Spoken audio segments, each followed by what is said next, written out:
Sa mort a choqué la France entière. À 41 ans seulement, l'actrice Marie Trintignant, au sommet de sa carrière, est décédée brutalement le 1er août 2003, après avoir été frappée par son compagnon de l'époque, le chanteur de rock Bertrand Cantat, alors qu'il était en Lituanie pour un tournage. Rapatriée en France, elle avait été opérée sans succès et inhumée, quelques jours plus tard, au cimetière du Père-Lachaise. Un enterrement qui avait particulièrement marqué, puisque tous les invités étaient arrivés vêtus de blanc, rompant ainsi avec les traditionnels vêtements noirs que l'on porte pour ce genre d'occasion. Une demande faite par la famille, et plus particulièrement par Roman, le fils aîné de la quadragénaire, âgé de 16 ans comme on l'apprend dans le livre Désir noir, sorti en librairie ces derniers jours.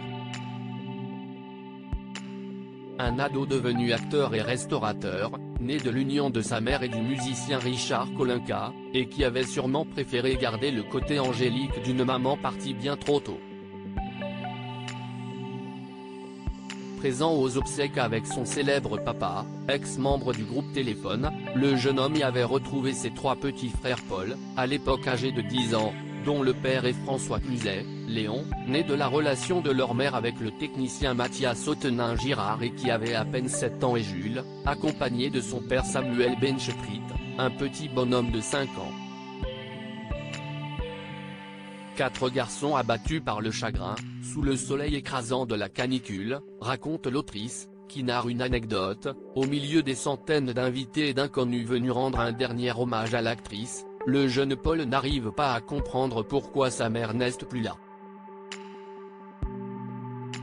François Cluzet explique à son fils Paul la cause de la mort de sa mère, si est un homme qui a voulu avoir le dernier mot, raconte-t-elle.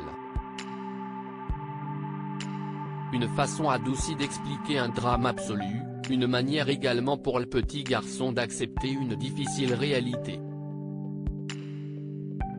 Une longue journée d'hommage. Les invités avaient assisté auparavant à une cérémonie, strictement civile, et à un hommage musical orchestré par Jacques Higelin, pendant lequel Lio, Barbara Schultz, Thomas Fersen ou encore Jean-Louis Aubert avaient chanté, devant un portrait de Marie, souriante, des fleurs dans les cheveux.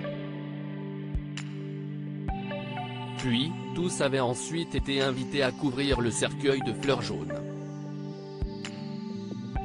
Une cérémonie solaire, comme l'était l'actrice selon ses proches et à laquelle avaient également participé des figures du cinéma, Patrice Chéreau, José Dayan, Claude Lelouch, Agnès Varda, Daniel Auteuil, Catherine Deneuve, Romane Borinet, Sandrine Kiberlin, Jane Birkin, etc.